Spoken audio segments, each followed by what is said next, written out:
지난 시간에 느낌에 대해서 이제 설명을 드렸는데요. 이제 우리가 불교가 괴로움과 괴로움의 소멸에 대한 가르침이기 때문에 이 느낌, 결국은 우리가 행복이나 괴로움을 경험하는 것은 다 이제 느낌의 작용이다. 이렇게 이제 이해를 하고요. 그래서 이 느낌이라는 것이 이제 불교를 부처님께서는 굉장히 이제 중요한 요소로서 이제 설명을 했고, 근데 이제 세속적인 관점에서 바라보는 견해와 부처님의 관점, 깨달음을 얻은 이제 부처님의 관점에서 보는 거에 이제 느낌에 대한 이해가 좀 다르다고 했는데요. 그래서 이제 세속적인 관점에서 볼 때 괴로움과 행복은 느낌이다. 그래서 행복한 느낌을 경험하면 행복하다고 생각을 하고, 괴로운 느낌을 경험하면 이제 괴롭다고 생각하는, 이게 이제 일반적인 세속적인 관점이고요. 그런데 부처님이 보시기에는 이 행복한 느낌조차도 그것이 가지고 있는 속성 자체가 다시 괴로움으로 바뀔 수 있는, 그러니까 영원하지 않기 때문에 그런 거죠. 그래서 이제 그런 특징이 있기 때문에 이것 자체도 역시 괴로움의 요소다. 이렇게 본 게 이제 두 가지의 가장 큰 차이점이라고 지난번에 말씀드렸습니다.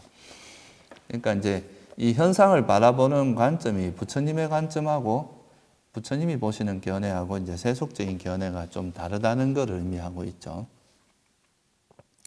그래서 요약을 해보면 이제 세속적 관점에서 괴로움과 행복은 느낌을 의미하고, 부처님의 관점에서 이제 괴로움과 행복은 단순한 느낌이 아니라 그 현상이 가지고 있는 특징, 실상, 본성, 이걸 의미한다 그랬죠. 그래서 느낌 자체가 가지고 있는 느낌 자체가 괴로움이라고 보는 거, 이게 이제 부처님의 견해고요. 그래서 이제 수행을 해서 보통 사람들은 이제 자꾸 행복한 느낌에 빠지게 되죠. 느낌에 얽매이게 돼 가지고 느낌을 경험할 때 이제 그것이 좋은 느낌이면 좋아하고 원치 않는 괴로운 느낌이면 싫어하는 이런 방식으로 작용을 하게 되는데, 근데 이제 느낌 자체가 괴로움이라는 걸 아는 사람은 느낌에 끄달리지 않으면서, 느낌에 휩쓸리지 않으면서, 이제 느낌을 경험하더라도 그게 휩쓸리지 않으니까, 그래서 이제 행복한 느낌이라도 그냥 행복한 느낌을 경험하더라도 그게 집착하지 않고, 괴로운 느낌을 경험하더라도 싫어하지 않고, 이렇게 이제 경험할 수 있기 때문에, 이렇게 하다 보면 나중에 그 느낌에 대한 가래가 소멸하면서 이제 아라한이 될 수가 있다고 하죠.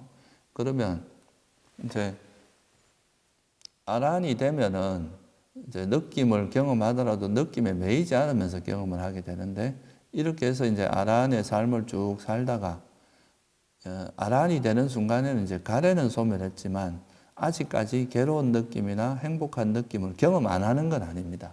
단지 거기에 매이지 않는다. 그게 얽매이지 않고 그냥 이제 경험을 하는 것이죠. 그렇게 돼서 이제 아라한이 죽음을 맞이하게 되면, 이제 아라한이 돼서 죽음을 맞이하면 다시 이제 태어날 수 있는 동력인 가래가 완전히 소멸됐기 때문에 다시 태어나지 않은 열반을 실현하게 되고, 그러면 그때서야 느낌이라는 것이 완전하게 소멸하게 되는 거죠.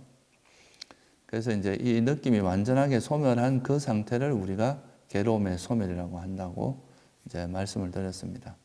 그래서 존재하는 한에 있어서는 느낌에서 벗어날 수는 없죠. 그렇지만 이제 아라한이 되는 순간 느낌을 경험하더라도 느낌에 매이지 않기 때문에 이것도 일정 정도는 완전히 이제 괴로움으로서 벗어났다고 해도 과언이 아니죠. 하지만 이제 완전하게, 모든 것이 완전하게 그 괴로움으로부터 벗어나는 것은 이제 아라한이 죽음을 맞이했을 때 그렇다.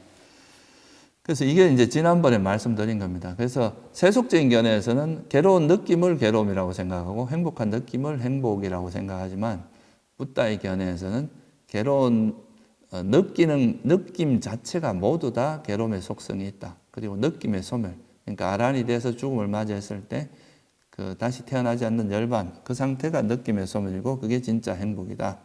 이렇게 말씀을 드렸습니다. 그래서 이제 여기서 우리가 힌트를 얻을 수 있는 게 뭐냐 하면, 부처님께서 이제 우리한테 일어나는 그런 감정, 기본적인 감정, 만족스럽다, 불만족스럽다, 행복하다, 괴롭다라고 하는 그런 감정을 통해서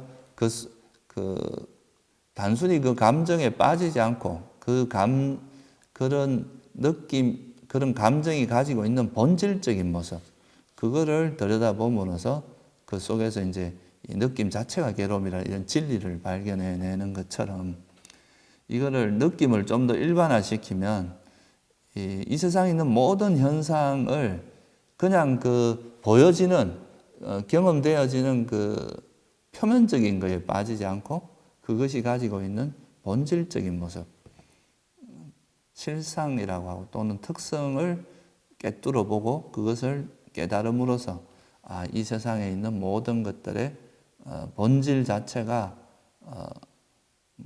결론적으로 말하면 무상하다거나 불완전하다거나 이런 거를 깨달아서 그 세상에 대한 가래를 버리게 하는 이런 메커니즘은 똑같다는 거예요. 그래서 이제 느낌이라는 걸 통해서 이제 사성제의 어떤 한 사성제를 우리가 이해할 수 있는 것처럼 이거를 좀 더 일반화하면 모든 현상, 부처님께서 이제 이 세상을 어떻게 바라봤고 이 세상을 그렇게 깨달으면서 이 세상에 대한 가래를 버리고 모든 괴로움을 소멸한 그 과정도 이제 충분히 이해할 수 있다. 이렇게 볼 수가 있는 겁니다. 그래서 이제 느낌이 제일 이제 이해하기도 쉽고 해서 먼저 느낌에 대해서 설명을 드렸는데, 그 다음에는 이 느낌 말고 이 세상에 있는 모든 현상을 일반화해서 이제 그 속에서 우리가 부처님께서 깨달은 진리가 뭔지 이거를 한번 살펴보면 좋을 것 같습니다. 그래서 이거를 이해하려면은 우리가 이제 법이라는 것을 이해를 해야 되는데요. 소위 말해서 불교에서 가장 많이 등장하는 단어 중에 하나가 이 법이라고 하는 담마라고 하는 이 법이죠. 이 법이라는 것이 무엇인가 하는 것을 이제 좀 살펴봄으로써 느낌에 대한 통찰을 일반화해서 모든 현상들에 대한 이제 진리를 이해하는 그런 시간을 좀 가질 수가 있을 것 같습니다. 그런데 이제 앞에서 이제 설명은 안 했지만 우리가 경험하는 뭐 그런 감정들, 괴롭거나 이제 뭐 만족스럽거나 불만족스러운 그런 감정들을 기분, 그런 원초적인 기분을 느낌이라고 표현하는 이것 자체가 벌써 부처님의 시각이 들어가 있는 겁니다. 우리는 그냥 그런 감정들을 되게 다양하게 표현하는데 부처님은 그런 모든 감정들을 다 느낌이라는 그런 이제 다 용어로서, 개념으로서 딱 이렇게 단순화해서 우리가 뭐 괴롭게 느끼든 또는 뭐 행복하게 느끼든 평온하게 느끼든 그런 걸 총체적으로 그것이 강도가 세건 약하건 어쨌든 그걸 느낌이라고 표현한 이런 거에서 벌써 이미 이제 부처님께서 세상을 바라보는 시각이 어떤 건지를 우리가 엿볼 수가 있는데요. 그래서 이거를 바탕으로 해서 우리가 이 세상에 있는 모든 현상을 이제 부처님께서 어떻게 바라봤는지 이런 거를 한번 좀 살펴보도록 하겠습니다. 먼저 이제 이 세상에 있는 현상들을 좀 이해하려면 부처님께서 제가 앞서서도 우리가 일반적으로 말하는 이제 세속에서 일반적으로 사용되는 느낌이라는 단어하고 부처님께서 사용하는 느낌이라는 단어가 조금 다르다고 말씀을 드렸죠, 그죠? 그런 것처럼 우리가 일반적으로 생각하는 용어하고 부처님이 사용하는 용어가 거의 일치하지만 어떤 면에서 이제 좀 중요한 관점에서는 좀 다른 점이 있습니다. 예를 들어서 이제 우리가 세상에 대해서 이해를 하려고 하면 세상이 뭔지를 알아야 되는데 이 세상이라고 하는 것도 그냥 우리는 그냥 객관적으로 이렇게 존재하는 세상을 세상이라고 하지만 부처님께서 바라보는 관점은 조금 다릅니다. 왜냐하면 이제 이 부처님은 괴로움의 소멸에 이제 포커스가 맞춰져 있기 때문에 그 객관적인 세상이 어떻게 존재하느냐 이런 것보다도 그런 현상, 그런 객관적으로 이렇게 이 세상에 있는 그 현상을 내가 받아들이고 인식하고 분별함으로써 분별할 때 내 마음이 어떻게 작용하는지 이런 거에 대해서 훨씬 더 관심이 있었던 거예요. 왜냐하면 그런 대상을 아는 그 과정에서 괴로움이 일어나기 때문에 또는 행복이 일어나기 때문에 그 객관적인 세상보다는 그것을 인식한 세상, 알아진 세상 이거에 더 이제 관심이 있었다 이렇게 볼 수가 있는 거죠. 그래서 이 부분에 대해서 먼저 좀 살펴보고 이 법이라는 개념을 이해하기 위해서는 우리가 좀 기본적으로 알아야 될 것들이 좀 있습니다. 그래서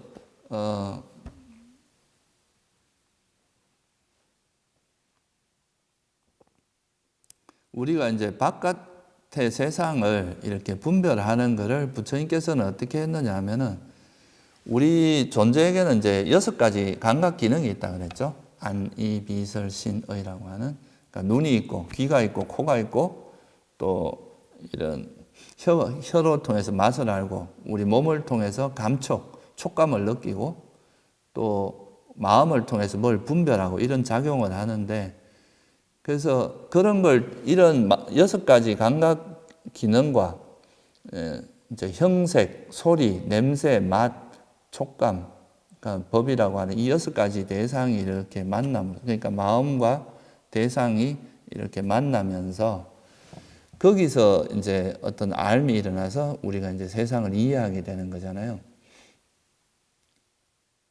그래서 그렇게 알아진 그 어떤 육체를 통해서 알아진 그거를 우리가 뭐라고 하냐면 부처님께서는 그거를 세상이라고 한 겁니다. 그러니까 보통 우리가 물리학적으로 보면 그냥 우리가 알든 모르든 이 세상에 존재하고 있는 그거를 우리가 보통 세상이라고 이야기하잖아요.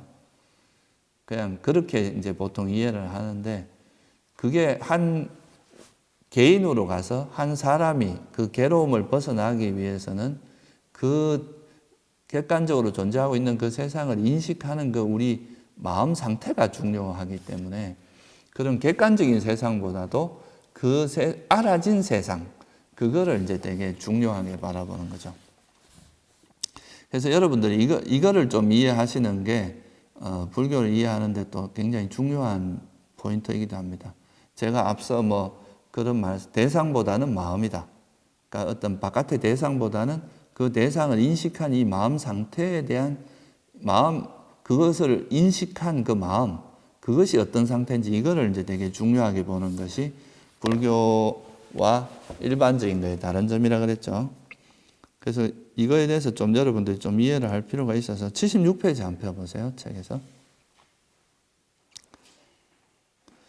거기 보면은 그 세상의 끝에 도달한 경이라는 경이 있습니다. 여기서 이제 세상이라는 걸 부처님께서 어떻게 바라봤는지 그거를 좀 엿볼 수가 있습니다. 한번 같이 읽어보겠습니다. 도반들이여, 그러면 어떤 것을 통해서 이 세상에는 세상을 인식하는 사람이 있고 세상을 생각하는 사람이 있습니까? 도반들이여, 눈을 통해서 이 세상에는 세상을 인식하는 사람이 있고 세상을 생각하는 사람이 있습니다.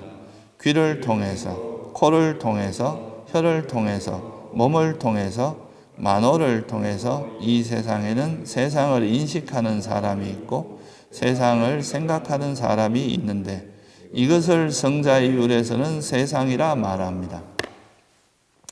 여기서 보면 이제 세상이라는 거의 정의가 그렇잖아요. 눈으로 본 것들, 귀로 들은 것, 코로 냄새를 맡고 이제 그거에 대해서 생각한 것, 그 다음에 혀로 맛을 보고 생각한 것, 마음으로, 그러니까 몸으로서 감촉을 느끼고 마음으로 이제 어떤 대상을 인식하고 그걸 생각한 것, 이런 거를 세상이라고 한다는 거예요.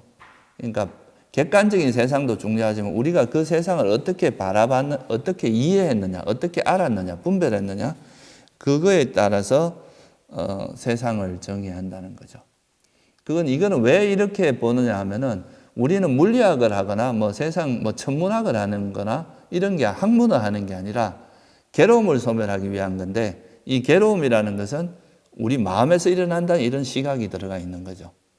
그러니까 그 세상을 어떻게 이해하느냐에 따라서 괴로움이 일어나기도 하고 또 행복해지기도 하고 하는 거기 때문에 세상 자체를 인식할 때 그 세상을 객관적인 세상이 아니라 우리가 이해한 세상, 알게 된 세상, 분별한 것, 그거를 말하는 거다. 그래서 괴로움의 소멸이라는 불교의 목적상 어떤 세상 자체, 그 현상 그 자체보다는 그 현상에 대해서 알아진 것, 그 현상이 있고 그 현상을 알게 된 그 그것을 더 중요하게 생각한다. 그래서 이 부분을 좀 이해를 해야 우리가 이제 이 불교를 좀 이해하기가 쉽습니다. 그러니까 마음을 되게 그 어떤 객관적인 세상보다는 그 현상을 통해서 알아진 그 알을 중요시 생각하고 이 알에 어리석음이나 탐욕이나 성냄이 없다면 그걸로서 우리가 이제 괴로움을 소멸할 수 있기 때문에 결국은 이 알이 되게 중요하다. 그렇게 이해를 할 수 있고요.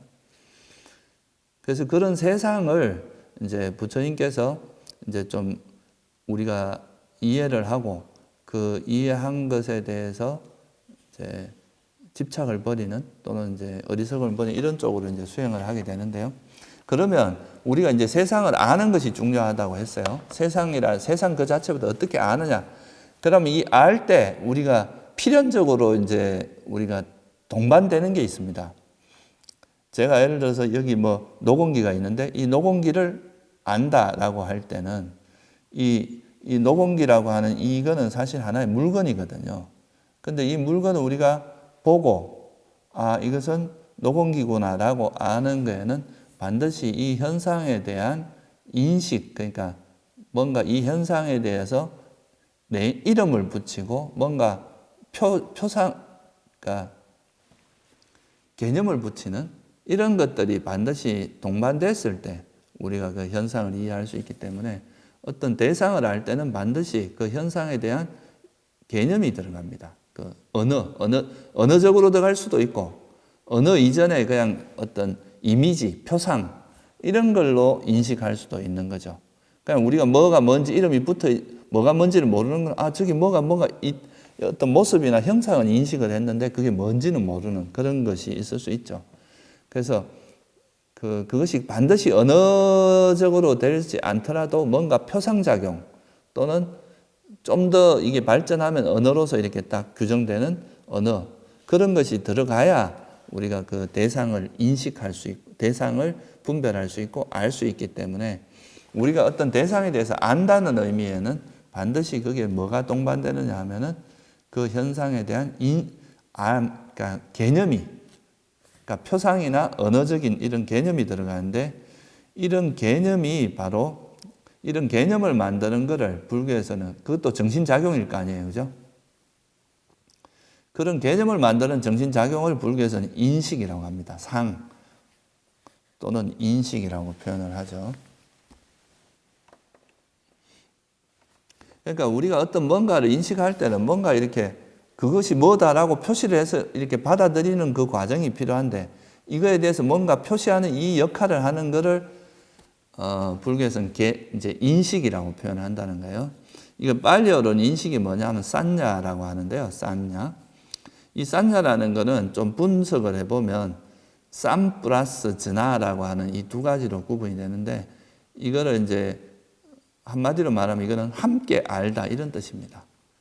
함께 안다.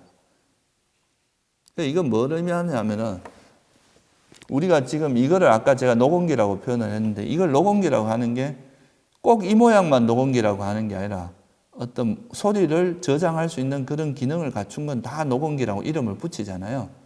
그러니까 여러 가지 형태의 사물들이 있는데 그것이 동일한 어떤 기능을 할 때 요거를 통틀어서 노공기라고 표현하는 것처럼 그래서 이걸 함께 알다. 그러니까 비슷한 성질을 가진 것을 묶어서 통틀어서 이걸 이름을 붙이는 이게 이제 소위 말해서 언어를 그 개념 작용을 하고 언어로서 이제 뭔가를 정할 때 되게 중요한 역할을 하는 게 바로 이런 비슷한 성질을 가진 걸 묶어서 함께 이해하는 거 이게 이제 인식 작용이거든요. 그래서 이 인식이라고 하는 거는 개념을 만들 때 굉장히 중요한 역할을 합니다. 우리가 그 외형적으로 그러니까 이제 사람이라고 표현을 할 때 그 동물과는 다르게 두 발로 걸어 다니는 이런 이제 존재를 통틀어서 보통 이제 사람이라고 표현하는데, 그 안에 있는 사람은 되게 다양하지만 그런 사람들을 통틀어서, 그런 존재들을 통틀어서 뭐라고 표현하냐면 사람이라고 표현하잖아요. 이게 함께 한다는 뜻이죠. 그죠? 그 안에 있는 내용들이 그러니까 같은 성질을, 같은 모습을 가진 존재를 통틀어서 인간, 사람 이렇게 하는 것, 이게 바로 인식작용이고, 이게 이제 개념, 그 인식작용에서 만들어진 걸 우리가 개념이라고 한다는 거예요. 그 개념이라는 것도 그 빨려가 빤야띠라고 하는데, 이 빤야띠라는 것도 알게 하는 것이라는 뜻입니다. 이것이 뭐라고 알게 하는 그런 표시다 이 말이죠. 그래서 우리가 어떤 현상을 이해할 때는 그 현상에 대한 인식작용 또는 인식작용으로 의해서 만들어진 그런 개념이 반드시 함께 할 수밖에 없다는 거예요. 우리가 뭘 안다는 것 자체는 이미 뭐가 들어간다는 겁니까? 그게 이미 그런 어떤 표상작용 또는 언어가 들어가거나 그걸 한마디로 말해서 개념이 개입될 수밖에 없다. 이게 이제 지금 이제 말씀을 드리고자 하는 건데요.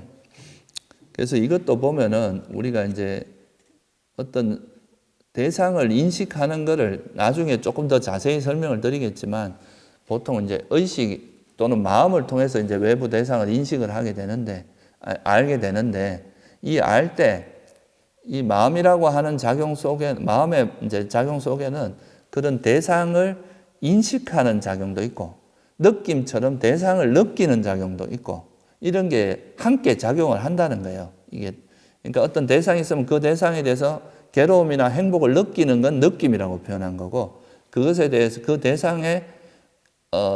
대상이 뭐라고 뭉퉁거려서 아는 그런 이제 표상을 취하거나 언어로서 아는 그거는 인식작용이라고 하고, 또 그거를 요모조모 분별하는 거를 의식이라고 하고, 이렇게 이제 구분하는데, 실제 이것들은 그렇게 따로 이렇게 분리된 것이 아니라 같이 작용을 하는데, 이제 그것의 작용을 조금 나누어서 설명한 거라고 보는 거죠. 그래서 이거는 그래서 이제 그런 작용을 하는 것에서 이제 대표적인 게 인식의 작용인데요. 그 인식을 통해서 이제 어떤 이름이 만들어지고 개념이 만들어지고, 그러니까 우리는 그 개념을 통해서 외부 대상을 인식한다는 거예요. 그러니까 내가 뭐 저 사람은 남자다, 저 사람은 여자다, 저 사람은 스님이다, 이렇게 이해할 때 그 스님이라고 하는 이 말 자체에는 벌써 개념이 들어가 있거든요. 그죠? 저 스님이라고 이해하는 거, 사람이라고 이해하는 것도 개념이 들어가 있고, 또 저것은 뭐다라고 할 때는 그런 이제 개념이 들어가 있는데, 이 개념은 항상 인식에 의해서 만들어지는 거기 때문에 인식이 함께 한다고 해도 말이 과언이 아니다 이거죠. 그래서 이제 제가 말씀드리고자 이거는 나중에 또 우리가 인식이나 뭐 이런 것에 대해서 조금 더 자세히 또 나중에 살펴볼 기회가 있을 것 같고요. 우선에 이제 여기서 알 수 있는 건 뭐냐면, 우리가 어떤 현상이라고 하는 것은 우리가 이제 마음에서 알아지는 것들은 다 현상이라고 할 수 있습니다. 근데 이 현상이 있고, 이 현상을 우리가 안다는 말은 그 현상에 대한 개념이 함께 한다. 이 점을 이제 설명을 하기 위해서 제가 앞에 이런 서술을 좀 설명을 드린 건데요. 부처님께서는 어떤 바깥의 객관적인 세상도 중요하지만 그것을 어떻게 알았느냐, 어떻게 알아졌느냐 하는 그것이 진짜 그거를 우리가 보통 불교에서는 세상이라고 하는데, 이 대상을 알 때는 반드시 그 대상에 대한 개념 또는 표상작용, 인식작용이 들어갈 수밖에 없다. 그 점을 이제 설명드리기 위해서 하는 겁니다. 그래서 한마디로 말해서 이제 어떤 현상, 우리가 뭔가를 알았다고 할 때는 그 현상 자체뿐만 아니라 그 현상에 대한 인식, 그러니까 그 현상에 대한 개념이 함께 할 수밖에 없다. 그 점을 설명을 드리고자 하는 겁니다.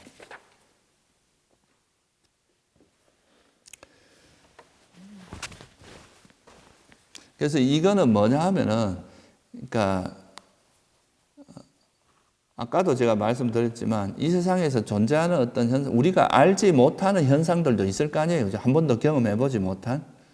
근데 그런 거에는 불교에서는 크게 관심은 없고 그 현상을 알았을 때 우리가 이제 그 현상과 접촉이 일어날 때 우리가 이제 그 현상과 부딪힐 때 그 현상에 대한 알미 일어나는데 그 알미 일어날 때 그 알에서 탐욕이 있느냐, 성냄이 있느냐, 어리석음이 있느냐 이것이 되게 중요한 거예요. 괴로움에 그게 이제 괴로움이 일어나는 근원이기 때문에 그래서 그 대상을 이제 알아졌을 때 그 대상 그것이 이제 중요한 거기 때문에 그 대상은 주로 현상이라고 이름을 붙이는데 세상에 있는 현상과 우리 마음이 부딪혔을 때 그때 알아지는 그것에는 반드시 이 현상을 뭐라고 인식을 해야 된단 말이죠. 그죠? 이건 뭐다라고 인식하는데 그때는 그 인식하는 그거에 이제 그런 이름이나 네이밍 그러니까 그거에 대해서 뭐라고 이름이 붙여지는 게 반드시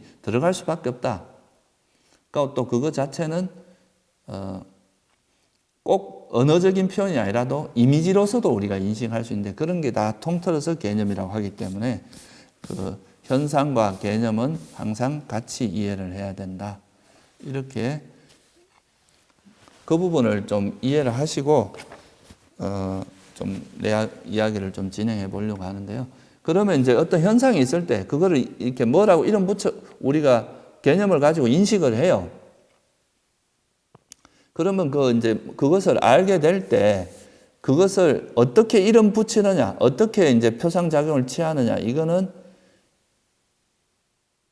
그 이름을 붙이는 그 기준이 들어갈 수밖에 없잖아요. 그죠? 뭐라고, 이걸 녹음기라고 하는 이 기능이 소리를 녹음하는 그런 특성이 있기 때문에 이걸 녹음기라고 하는 거고, 이 마이크라고 하는 거는 이거는 소리를 증폭시키는 그런 기능을 하기 때문에 마이크라고 이름을 붙이는 거잖아요. 그러니까 우리가 거기다 개념을 붙여서 이해를 할 때 거기에는 반드시 그 이름을 붙이는 기준이 들어가는데 그런 기준이 되는 거에 이제 대표적인 게 바로 견해거든요. 그 현상을 어떻게 바라보는지 그 관점에 따라서 그 이름이 붙여질 수밖에 없잖아요. 그죠?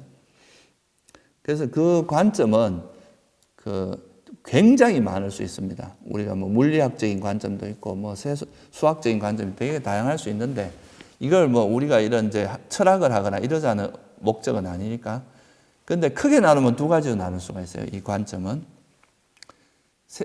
그러니까 진리를 깨달은 부처님의 관점과 이 부처님의 관점을 제외한 모든 것은 그냥 세속적인 관점으로 이해를 할 수가 있습니다.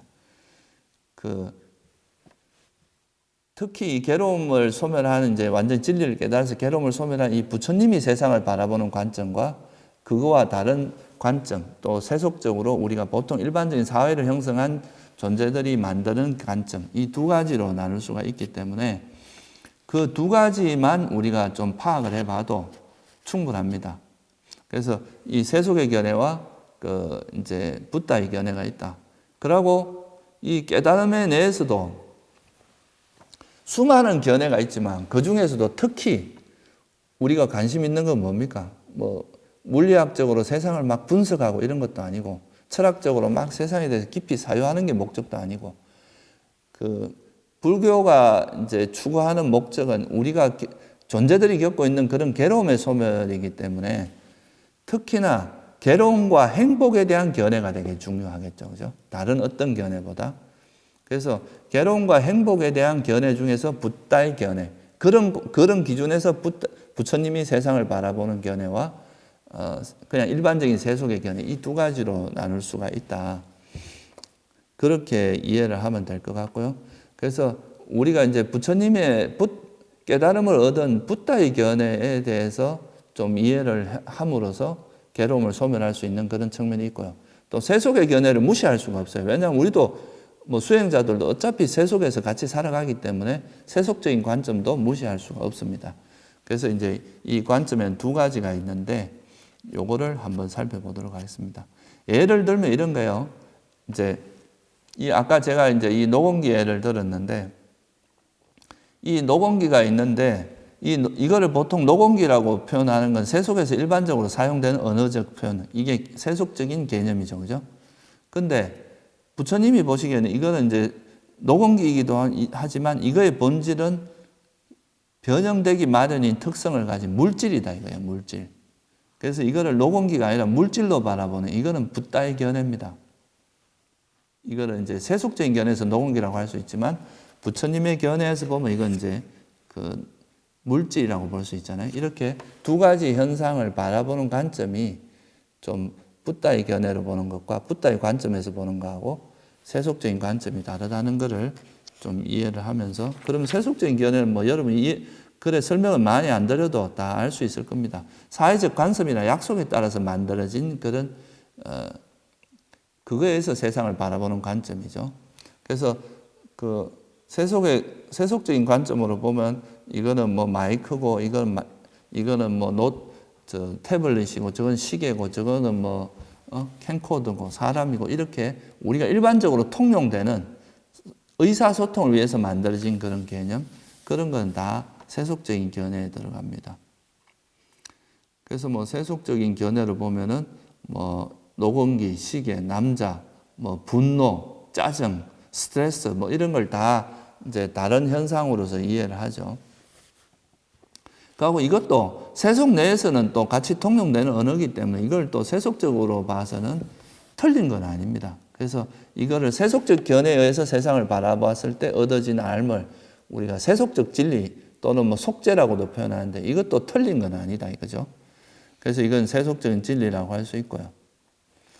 근데 이 세속의 견해에 따라서 바라보는 것이 이제 되게 다양하게 되게 다릅니다. 이것도 사회에 따라서도 다르고 뭐 어느 사회에서 사냐에 따라도 다른데, 그래도 이 되게 일반적으로 세상을 살아가는 뭐 우리가 한국이나 미국이나 뭐 문화적으로는 좀 다른 것도 있고 그렇지만 적어도 괴로움과 행복에 대해서 뭔가 괴로운 느낌을 경험할 때 괴롭다고 하고 행복한 느낌을 경험할 때 행복하다고 하고 이거는 거의 일치한다고 볼 수 있거든요.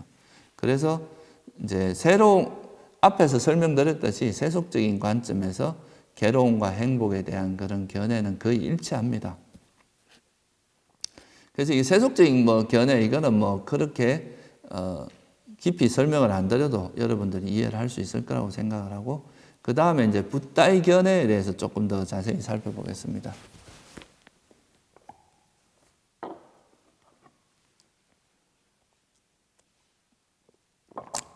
이건 제가 나중에 조금 더 자세히 설명을 드리겠지만,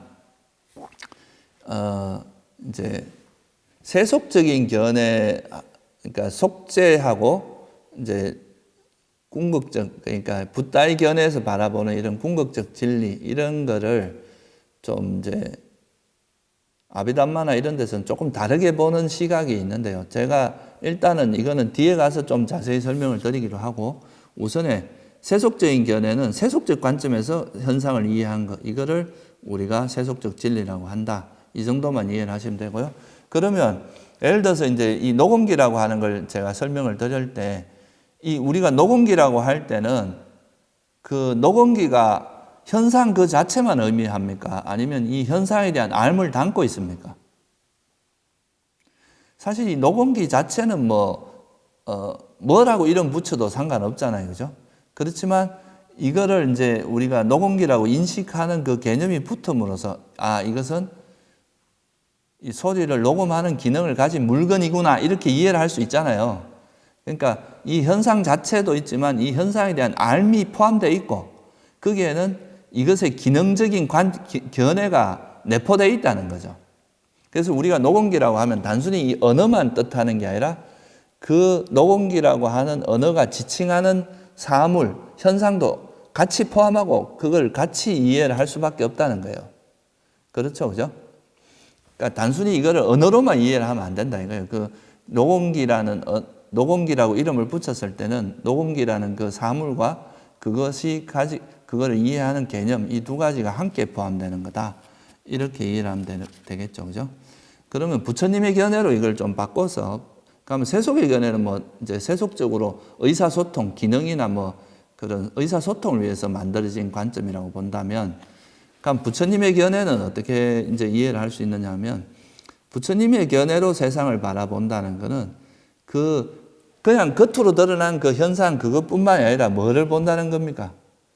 그 현상이 가지고 있는 특성, 본성, 그 실제 모습이 뭔가 이거에 좀 더 관심이 있어요. 겉으로 드러난 그런 그 기능적인 면 이런 것만 보는 게 아니라 예를 들어서 이 녹음기라고 하는 것도 그냥 이게 기능적으로 보면 이런 그 어떤 소리를 녹음하는 그런 기능을 하지만 이것의 본질적인 모습을 보면 이것도 하나의 그 물질의 모임이잖아요. 그죠?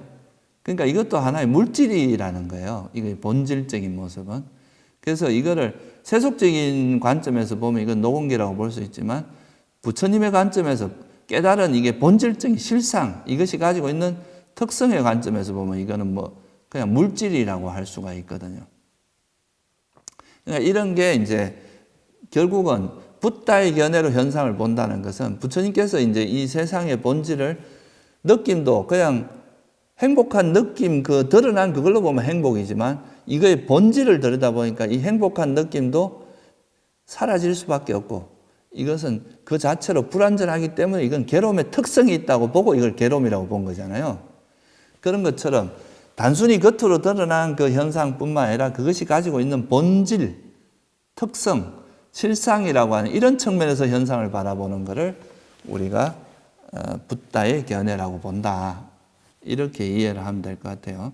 그래서 우리가 보통 실상이라는 표현을 많이 쓰는데 이 실상은 야타붓다라고 하는데 이건 있는 그대로의 특성이라는 뜻입니다.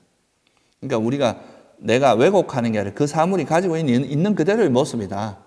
그거를 바라보는 그게 이제 부처님의 관점이다. 그러니까 껍데기가 아니라 그 실상을 들여다보는 이게 그 실상을 통찰하는 이게 붓다의 관점이고 그렇게 실상에 따라서 부처님의 관점에 부처님의 견해로 현상을 봤을 때 그 이해된 거 그걸 우리가 뭐라고 하냐면 법이라고 한다 이거예요. 이게 이제 법에 대한 정의입니다. 그러니까 세속적으로는 그냥 기능이나 소통의 면에서 이제 보통 이름을 붙이고 그것을 이해하는데 붓다의 견해로서는 그 현상이 가지고 있는 본질 또는 실상, 특성 이것에 따라서 이해한 것 이거를 우리가 그거에 의해서 통찰한 것 이거를 법이라고 한다는 거죠. 그래서 아까 말했듯이 이 현상, 이 녹음기라고 하는 이 현상은 녹음기라고 하는 건 세속적인 관점에서 본 거지만 이거는 물질이구나. 왜냐하면 이 특성 자체가 변형될 수밖에 없는 그런 특징을 가지고 사물의 그런 모임이다. 이렇게 봤을 때는 이것 자체가 물질이구나. 이렇게 보는 걸 이걸 법이라고 한다는 거예요. 이건 왜냐하면 붓다의 견해로 본 거기 때문에. 그래서 우리가 세속적인 관점이 아니라 부처님 진리를 깨달은 붓다의 관점에서 현상을 본 거. 그거를 우리가 법이라고 한다. 이렇게 정의를 할 수 있습니다. 그리고 이거는 궁극적 진리를 깨달은 부처님의 관점이기 때문에 이렇게 바라본 것을 또 궁극적 진리라고 하기도 합니다. 이걸 진재라고 해서 궁극적 진리라고 하기도 하죠. 그러면 앞에서 우리가 이제 분노, 우리가 화가 극심하게 일어났을 땐 그걸 분노라고 이야기하고 그냥 약간 기분이 안 좋아, 이러면 짜증난다 이렇게 이야기하고 또 뭔가 막 괴로움이 뭔가 불편하고 이럴 때 스트레스를 받는다 이렇게 표현을 하는데 이걸 세속적인 관점에서 세 가지가 다른 현상으로 볼 수도 있는데 부처님께서는 이 실상, 이것이 가지고 있는 실상을 들여다보면 이건 다 싫어하는 특성을 갖고 있어요. 그러면 이걸 통틀어서 우리가 뭐라고 표현하냐면 성냄으로 표현하는 거죠. 화. 그러니까 이렇게 바라볼 때, 그러니까 이제 이거를 우리가 법이라고 표현한다는 거예요. 이걸 그러니까 분노, 짜증, 스트레스 이거를 붓다의 견해에서 바라보면 이거는 성냄이라는 법으로 바라볼 수 있다. 이렇게 이해할 수가 있겠죠. 그죠? 그래서 이 법은 앞에서 말씀드린 것과 똑같이 그 현상 그 자체를 의미할 때도 있고 또 그 현상에 대한 통찰을 의미할 때도 있습니다. 우리가 보통 이제 물질이라고 했어요. 지금 아까 녹음기를 물질이라고 했어요. 그러면 이 물질이라는 거, 이 사물 이 자체가 있고 이 사물의 통찰을 해보니까 그거의 실상의 관점에서 통찰을 해보니까 이거는 변형되는 특징을 가진 물질의 특성이 있구나. 이렇게 통찰을 한 거잖아요. 그죠? 그래서 이름을 물질이라고 붙인 거예요. 그러면 이 물질이라고 말할 때 이 물질이라는 언어 자체는 개념인데 이 물질이 지칭하는 건 이 사물 자체죠. 그죠? 그렇죠. 그래서 보통 이제 법이라고 할 땐 두 가지 의미가 있는데요. 현상 그 자체를 의미할 때도 법이라고 그럽니다. 그러니까 이거는 이제 소문자 단말로 보통 소문자로 이제 표현을 하고 단말을 쓸 때도 그것의 개념을 통한 그것의 통찰을 통해서 만들어진 개념을 의미할 때는 대문자로 씁니다. 그래서 우리가 예를 들어서 이것은 이 세상에 있는 모든 것은 무상합니다라고 할 때, 무상하다라고 할 때 그 무상하다는 것은 이 세상에 있는 모든 현상들이 가지고 있는 공통된 특징을 이야기하는 거잖아요, 그죠?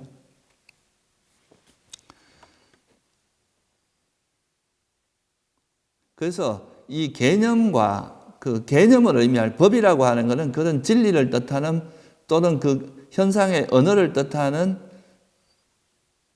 개념일 때도 있고 그 현상 자체를 의미하는 이 두 가지가 함께 한다는 것, 이거를 이제 이해해야 된다. 그래서 우리가 법이라고 하는 것을 딱 이야기할 때는 그 사물을 이야기할 때도 있고 그 사물에 대한 통찰을 의미할 때도 있다. 그거는 그 문맥에 따라서 이해를 해야 됩니다. 내가 예를 들어서 나한테 일어난 탐욕을 알았습니다.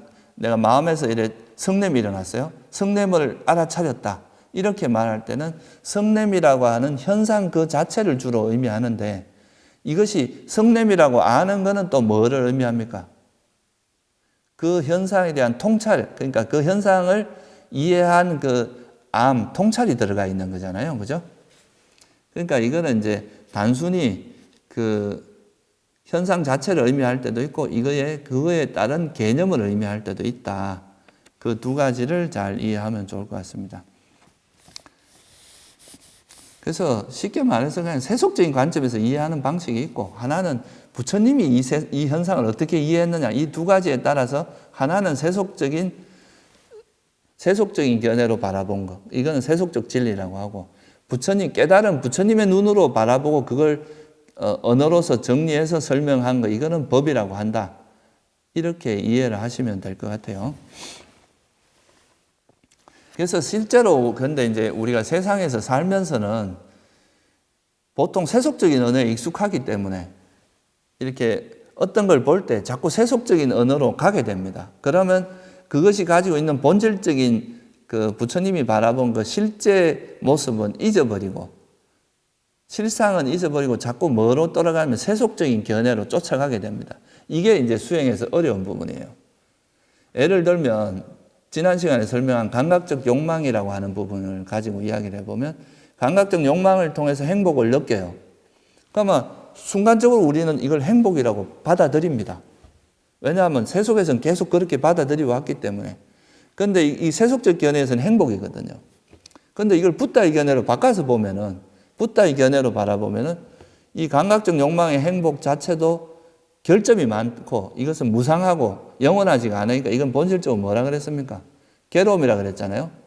그러면 이거를 감각적인 행복을 행복으로 받아들이는 한 여기에 집착이 달라붙게 되는데 이거를 이것도 역시 괴로움이구나라는 통찰이 함께하면 그 행복을 경험하지만 그게 집착은 하지 않을 거 아니에요. 그죠? 근데 이게 이제 문제는 뭐냐 하면은 우리는 세속적 견해에 되게 익숙해 있기 때문에 자기도 모르게 어디로 자꾸 가느냐 하면 세속적 견해로 간단 말이에요. 붓다의 견해를 망각합니다. 법을 보질 못하고 자꾸 법으로서 보시는 게 아니라 세속적으로 본단 말이에요. 그러면 또 이거 좋다고 그게 쑥 빠져서 잊어버려요. 근데 또 정신 차리고 이걸 바라보면 이거는 그냥 느낌일 뿐이고 이건 느낌 자체는 괴로움이고 이렇게 볼 수 있으면 이건 법으로서 보는 거란 말이에요. 세속적 견해로 붓다의 견해로 보게 돼요. 그러면 여기에 대한 집착이 벌어지겠죠. 그러니까 이제 우리가 수행이라고 하는 것은 세속적 관점으로 익숙해져 있는 이 현상 속에서 그걸 세속적인 관점으로만 보지 않고 그 현상의 본질인, 특성인 그 부처님의 견해로 바라본 그 법을 봄으로써 그 진리를 이해하는 이게 이제 수행의 과정이고 이게 윗바사나다 이렇게 볼 수도 있습니다. 그러니까 세속적 견해 속에서 붓다의 견해를 볼 수 있어야 된다. 이게 진짜 실전 수행이거든요. 그런데 그냥 이론적으로만 이렇다라고 하면 또 현실에 부딪히면 또 망각하게 되기 때문에 그래서 우리가 이제 세속의 견해를 무시하지 않고 이거를 배척하지 않으면서도 그 사물이 가지고 있는 특성을 바라보고 실상을 바라봐서 그거의 본질을 잊지 않는 이게 바로 이제 붓다의 견해로 세속의 견해 속에서 붓다의 견해를 바라볼 수 있어야 진짜 수행이다 이렇게 말할 수가 있죠. 이걸 비유하면 그런 거예요. 연꽃이 진흙 속에서 나지만 진흙 속에서 연꽃이 나는 거지 진흙을 떠나서 연꽃이 나는 게 아니잖아요. 그죠? 그러니까 세속의 견해, 세속적인 그런 관점에 속에서 그것의 본질을 보고 그게 현혹되지 않고 그게 노란하지 않는 이게 진짜 수행이고 그게 바로 세속의 견해 속에서도 붓다의 견해를 망각하지 않는 거다. 이렇게 볼 수가 있습니다. 다시 말해서 이걸 녹음기로 보지만 이거의 본질은 물질이고 이거는 물질이기 때문에 변하기 마련이고 무상하고 괴로움이고 무한한 이 특징을 잊지 않는 것. 이게 이제 진짜 수행이라는 거죠. 이게 붓다의 견해로 바라보는 거고. 그래서 우리가 이제 그 세속의 견해에만 국한되지 않고 세속의 견해 이미 익숙하니까 그 세속의 견해 속에서 그 사물이 가지고 있는 특성, 본질을 실상을 통찰함으로써 붓다의 견해로 자꾸 이렇게 전환시켜 나가서 세속의 견해 속에 세속의 현상의 세속의 견해 속에서 붓다의 견해로 또 현상 속에서 법으로서 이걸 볼 줄 아는 그 힘을 길러 나가는 게 위파사나의 본질이다. 이렇게 말할 수가 있습니다. 그래서 이제 이 법을 이야기할 때는 부처님께서 이제 이런 법을 설명을 할 때는 이 법이라고 하는 것은 이제 실상의 관점에서 바라본 거기 때문에 그 실상이 같은 것들을 모아서 이렇게 이 세상에 있는 현상들을 실상이 같은 것들을 모아서 같은 이름을 붙이면서 이렇게 분류를 합니다. 이 분류하는 과정이 이제 우리가 보통 알고 있는 이것은 탐욕이다. 이것도 법이거든요. 이것은 성냄이다. 이것도 하나의 법이란 말이에요. 이거는 물질이다. 이것도 법입니다. 이런 식으로 어떤 현상을 이해함으로써 그런 이해 속에서 우리가 괴로움을 소멸할 수 있도록 이 세상에 있는 현상들을 좀 분류를 해서 우리에게 설해 줬습니다. 왜 이렇게 설했느냐 하면은 우리는 아까도 말했지만 자꾸 어떻게 하느냐 하면은 이런 현상을 볼 때 자꾸 이제 세속적인 견해로 돌아가 버리는 거예요. 자꾸 망각을 하고 세속 견해로 자꾸 이렇게 뭐랄까 현혹이 돼 버리는 거예요. 감각적 욕망의 행복은 괴로움이야 라고 이해했지만 또 막상 그걸 그 즐거움을 접하면 다 잊어버리고 다시 이게 좋다 하고 그게 빠져버린단 말이죠. 그러니까 그렇게 하지 않기 위해서 이걸 계속 실상을 보는 훈련을 해야 되는데 그러려면 이제 이것을 실상의 관점에서는 이건 물질이고 아니 느낌 같으면 이건 느낌이고 이거는 괴로움이다. 이렇게 계속 언어로서 이렇게 딱 명확하게 설명을 해줘야 사람들이 그 망각하지 않고 다시 그의 본질을 볼 수 있잖아요. 그런 목적에서 설해진 게 바로 이 법입니다. 그렇기 때문에 이제 이 법이라는 걸 이해를 함으로써 우리가 이제 괴로움을 소멸하는데 아주 굉장히 큰 무기가 될 수 있기 때문에 부처님께서 이 법을 설했고 이 법을 좀 이제 괴로움을 소멸하는데 필요한 정도 선에서 이 법을 분류했는데 그러면 이 법을 부처님께서 이제 우리에게 법을 설할 때 이 현상을 분류해서 법을 설할 때 그 기준이 있는데 그 기준을 이해하는 게 되게 중요합니다. 첫째는 이제 이 세상을 분류하고 이런 작업들은 세속 학문에서도 많이 합니다. 수학은 일정 물질 세계를 이렇게 분류해서 요거는 뭐 어떤 성질을 갖고 요거는 어떤 성질을 갖고 이런 거를 이제 하는 게 이런 물리나 수학 이런 데서 많이 하는 작업입니다. 뭐 심리학에서도 뭐 그렇고 모든 학문에서 다 어떤 현상을 딱 분석해서 그 현상에서 무슨 규칙을 찾아내고 그리고 그 규칙을 찾아서 그걸로 이제 분류하는 작업 이런 게 이제 일반적인 학문의 대부분 하는 작업들인데요. 우리도 이제 이 어떤 현상을 이해해서 그 현상에 대한 이제 집착을 버리기 위해서는 이 현상을 어떻게 이해할 것인가 이해하는 툴이 있어야 되거든요. 그래야 그 세속적인 관점과 다른 실상을 바라본 그 부처님의 관점으로 이 현상을 이해하는 툴이 있어야 되는데 이건 깨닫지 않은 사람들은 알 수가 없어요. 깨달은 사람이 이제 그걸 알면 벌써 깨달음이 일어나는 거기 때문에, 그래서 스스로 그걸 깨달으려면 얼마나 많은 시행착오를 겪어야 되겠어요. 그죠? 근데 다행히도 우리는 이제 석가모니 부처님이 당신이 굉장히 고생해서 그 깨달은 이 세상의 진리, 그거를 이제 진리를 깨달은 분이 다른 존재들도 이 진리를 깨닫도록 도와주기 위해서 그거를 당신이 이렇게 분류를 해서 이러이러한 세상을 이렇게 바라봐라. 이런 관점으로 바라보는 것이 바람직하다. 이렇게 해서 당신이 깨달은 바를 정리해서 설해 놓은 게 있습니다. 그게 아까 말한 법입니다. 그래서 우리가 이 법을 공부함으로써 그 부처님이 가신 그 길을 따라가서 이제 쉽게 그 길에 도착할 수가 있거든요. 괴로움의 소멸이라는 목적지에.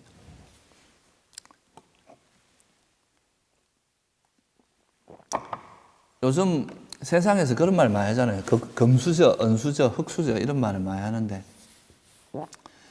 뭐 예를 들어서 이제 돈을 버는 걸로 이야기하면 우리가 이제 막 개인적으로 노력을 해서 그 돈을 벌 수도 있지만 처음부터 엄청나게 많은 돈을 상속받은 사람한테 이기기가 쉽지가 않잖아요. 그죠? 이미 그 많은 걸 가지고 시작하는 거니까. 그래서 이제 그런 상속을 받은 사람들이 좀 더 우리가 금수저라고, 그렇지 않은 사람들을 흙수저라고 뭐 이렇게 표현을 하는데, 사실 이게 수행에서도 사실 부처님의 법의 상속자하고 법을 상속받지 못한 사람하고 엄청난 차이가 있습니다. 이건 세속에서 말하는 그런 재산의 차이하고는 비교가 안 될 정도의 차이가 있습니다. 이거는 그 법을 상속받은, 부처님이 깨달은 그 법을 상속받아서 그 법을 이해한 사람은 한 세계도, 심지어 뭐 사리불존자나 목련존자 같은 경우는 2주 만에 아라한이 됐어요. 부처님 법문을 듣고 아라한이 되는 사람도 있었습니다. 그런데 그렇지 못한 사람은 이게 어느 세월에 깨달음을 얻을 수 있을지 기약이 없어요. 이건 정말 뭐 수천, 수억 급이 걸릴 수도 있단 말이에요. 그래서 이 부처님이 말씀하신 이 법을 듣고 하는 것은 소위 말해서 법을 상속받는 겁니다. 부처님이 깨달은 그 법을 상속받는 거기 때문에 사실 이 재물의 상속자보다 이 법의 상속자가 훨씬 파워풀합니다. 실제 그 경전에 보면 법의 상속자라는 그런 경도 있습니다. 그 경에도 이런 그 말에 대해서 설해 놓은 경전이 있는데요. 그래서 우리가 이 법을 공부하는 걸 여러분들이 너무 가볍게 생각하면 안 됩니다. 이게 사실 이 법을 상속받고 안 받고의 차이는 어마어마한 차이가 있습니다. 아무리 노력을 하고 뭐 능력이 뛰어나고 해도 이미 재벌이 돼서 돈을 버는 사람을 이기기가 참 쉽지 않은 것처럼 이 부처님이 설해놓은 이 법을 상속받은 사람하고 혼자 막 고군분투하는 사람하고는 이게 엄청난 차이가 날 수밖에 없습니다. 그래서 여러분들이 이 법을 공부하는 부처님이 말 그대로 부처님이 깨달은 눈으로 세상을 바라보고 그걸 정리해서 딱 다른 제자들한테 설해 줌으로써 그 법에 따라서 수행하면 누구나 괴로움을 소멸할 수 있도록 길을 안내해 준 거기 때문에 이 법을 공부하는 것은 굉장히 중요하고 반드시 필요한 것이지 해도 되고 안 해도 되고 이런 게 아니다. 이거를 좀 이해하는 게 중요합니다. 그러면 부처님께서 이런 법을 분류할 때 그 기준, 원칙이 있는데 그 원칙을 먼저 좀 이해를 하고 좀 더 자세한 설명을 하도록 하겠습니다. 첫째, 이 법을 분류할 때 기준은 뭐냐면 부처님께서 목적은 우리가 뭐 물리학처럼 그냥 단지 지적 호기심이나 그런 세상을 이해하는 데 필요한 그런 걸 위해서 한 것도 아닙니다. 그러니까 이 불교의 목적은 부처님께서 이런 법을 설한 목적은 괴로움의 소멸이다. 우리 중생들이 괴로움을 소멸하기 위한 또는 자신 괴로움의 소멸이 목적이지 다른데 어떤 학문적인 목적이나 이런 게 아니다. 그래서 괴로움을 소멸하는 게 목적이었다는 이 기준을 가지고 법을 설했다는 것을 이해해야 되고요. 그걸 기준으로 그렇기 때문에 우리가 어떤 학문을 하는 거나 무슨 경제학, 돈의 관점에서 보면 경제학이 나오고, 뭐 어떤 경제적인 관점에서 보면 경제학이 나올 거고, 이 세상이 어떻게 이루어졌는지 물리학적인, 물질계의 이치를 발견하려고 하면 물리학이 생기고 이렇잖아요. 그러니까 어떤 관점에서 세상을 바라보냐에 따라서 굉장히 다른 이제 학문들이 펼쳐지는데 부처님은 괴로움과 괴로움의 소멸의 관점에서 이 사물을 바라보고 분류를 하는. 그러니까 이게 괴로움이 일어나는데 어떤 역할을 하고 괴로움을 소멸하는데 어떤 역할을 하고 이게 괴로움의 소멸에서 어떤 기능과 역할을 하는지 이런 거에서 관점으로 바라봤다는 것. 이 관점을 정확히 견지하는 게 되게 중요합니다. 붓다의 견해라고 하는 게 결국은 이 괴로움과 괴로움의 소멸의 관점이다. 이 점을 명확히 이해하는. 그러니까 괴로움의 소멸은 다른 말로 하면 행복이니까 진짜 행복이죠. 그래서 괴로움과 행복의 기준으로 이 법을 설했다는 것, 이거를 이해하는 것이 굉장히 중요하고요. 또 하나의 관점은 뭐냐 하면 이게 이제 그런 관점에서 법을 분류를 하는데 또 이 법을 너무 막 세세하게 분류를 하면요. 너무 자세하게 분류를 하다 보면 이게 학문이 돼서 보통 사람은 이해할 수도 없는 굉장히 어려운 이야기가 됩니다. 너무 세세하게 분류를 하면은. 예를 들어서 이제 부처님께서 경전에서 설한 거는 그렇게 복잡하진 않은데 우리가 아비담마라고 하는 그런 이제 이 부처님 경전에 나오는 그 가르침을 좀 체계적으로 논리적으로 정리해서 체계화시키는 작업을 하는데 그게 이제 부파불교 시대 이런 부파불교 시대를 한마디로 아비담마 불교의 시대라고 하는데 이건 두 가지 목적이 있습니다. 하나는 이제 불교를 정리하는 목적이 있고 또 하나는 자기 부파가 최고라는 걸 증명하기 위해서 한 것도 있어요. 그러니까 이제 그런 그 목적으로 이 법을 굉장히 디테일하게 섬세하게 분류하는 작업을 하는데요. 이게 불교를 철학화하고 불교가 어떤 학문의 반열에 들어가는 데는 도움을 줬습니다. 그렇지만 이게 너무 디테일해지고 너무 복잡해지다 보면 일반인들은 접근을 못해요. 그리고 이 괴로움의 소멸보다는 학문적으로 현학적인 지식, 현학적인 어떤 그 학문을 탐구하는 쪽으로 흘러가기가 쉽습니다.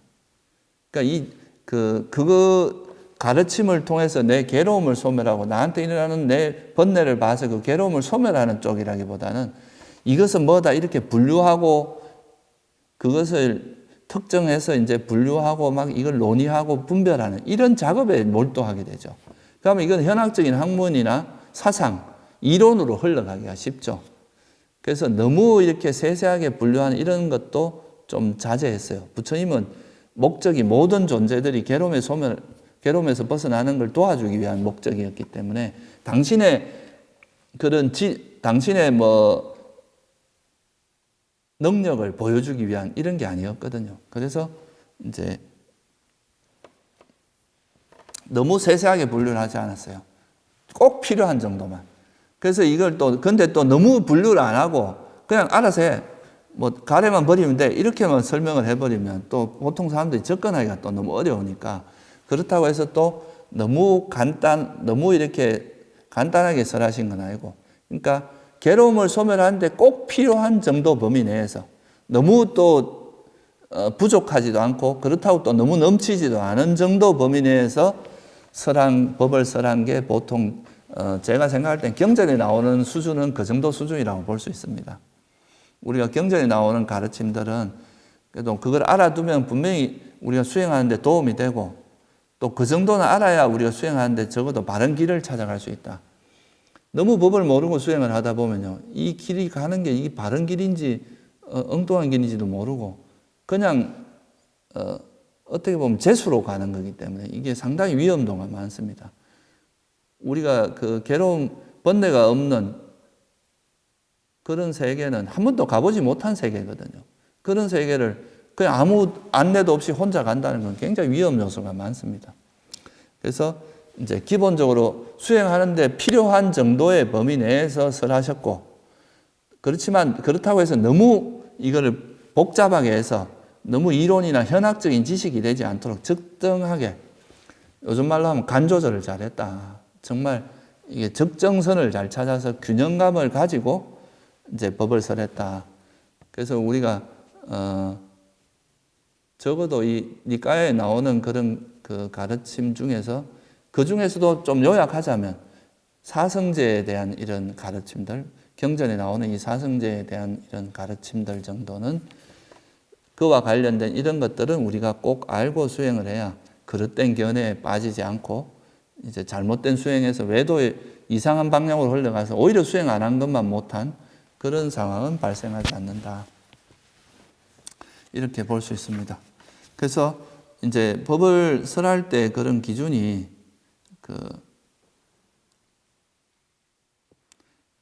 다시 한번 강조를 하면 괴로움과 괴로움의 소멸에 대한 관점이다. 그리고 이 법은 괴로움을 소멸하는데 꼭 필요한 정도 범위 내에서 설했다. 이렇게 정리를 하고, 그러면 이제 부처님께서 이런 기준에서 어떻게 이제 법을 설했는지는 다음 시간에 좀 설명을 드리기로 하고요. 여기 부처님께서 이제 말씀하신 요 기준이 소위 말해서 어디에 나오냐면 심사빠 숲이라는 경에 있습니다. 이 심사빠 숲경이라는 경에서 이 심사빠 숲이라는 숲이 있는데, 이 숲에는 보면 숲이 엄청 큰 숲인데 그게 얼마나 많은 나뭇잎들이 있겠어요, 그죠? 그 중에서 이렇게 몇 개의 나뭇잎을 손에 이렇게 들고, 이 손에 있는 나뭇잎하고 이 심사빠 숲에 있는 나뭇잎이 어느 게 많냐? 그러니까 뭐 당연히 숲에 있는 그게 많다고 했겠죠, 제자들이. 이때 부처님께서 뭐라고 하시냐면, 내가 깨달은 진리, 내가 알고 있는 이것들은 이 숲에 있는 이 정도로 내가 아는 건 이만큼 많은데 내가 너희들한테 설한 건 요거밖에 안 된다. 근데 왜 내가 아는 걸 다 너희들한테 설해주지 않았느냐? 그거는 괴로움의 소멸에 별로 도움이 안 되기 때문이다. 그건 지적 욕구를 충족하고 지적인 그런 우리가 갈망을 해소해주고 그런 거는 가능하겠지만 괴로움의 소멸에는 별로 도움이 안 되니까 괴로움의 소멸에 필요한 정도 선에서 이 정도만 내가 너한테 설했다. 이렇게 말씀하시는 구절이 있어요. 그리고 이제 그래서 부처님께서 이래 법을 설할 때 이 기준이 이 심사파숙경이라는 경에 잘 나와 있습니다. 그래서 이 경을 같이 한번 독송해 보는 걸로 오늘 법회는 마치도록 하겠습니다. 89페이지 한번 펴보세요. 같이 한번 읽어보겠습니다. 비구들이여, 그와 같이 내가 최상의 지혜로 안 것들 가운데 내가 가르치지 않은 것이 훨씬 더 많다. 내가 가르치지 않은 것은 아주 적다. 비구들이여, 그러면 나는 왜 가르치지 않았는가? 비구들이여, 그것들은 이익을 주지 못하고 그것들은 청정범행의 시작에도 미치지 못하고 염호로 인도하지 못하고 탐욕의 빗바램으로 인도하지 못하고 소멸로 인도하지 못하고 고요함으로 인도하지 못하고 최상의 지혜로 인도하지 못하고 바른 깨달음으로 인도하지 못하고 열반으로 인도하지 못하기 때문이다. 그래서 나는 그것들을 가르치지 않았다. 비구들이여, 그러면 나는 무엇을 가르쳤는가? 비구들이여, 나는 이것은 괴로움이라고 가르쳤다. 나는 이것은 괴로움의 일어남이라고 가르쳤다. 나는 이것은 괴로움의 소멸이라고 가르쳤다. 나는 이것이 괴로움의 소멸로 인도하는 도닦음이라고 가르쳤다. 비구들이여, 그러면 나는 이것을 왜 가르쳤는가? 비구들이여, 이것은 참으로 이익을 주고 이것은 청정범행의 시작이고 염호로 인도하고 탐욕의 빗바램으로 인도하고 소멸로 인도하고 고요함으로 인도하고 최상의 지혜로 인도하고 바른 깨달음으로 인도하고 열반으로 인도하기 때문이다. 그래서 나는 이것을 가르쳤다. 이 경전에서 나오는 말씀들이, 그러니까 이제 부처님께서 법을 설하는 그 기준이 뭔가를 명확히 설해주고 있다. 그걸 알 수 있습니다. 오늘은 이제 법에 대해서 간단히 설명을 드렸는데요. 법은 이 부처님의 견해에 따라서 이 세상을 바라보고 정리한 것이다. 그러니까 그게 법이다. 그래서 이 법을 따라서 우리가 법을 이해하고 법을 따라 공부하다 보면 괴로움을 소멸할 수 있는 그런 안내서 그거다라는 걸 이해하고요.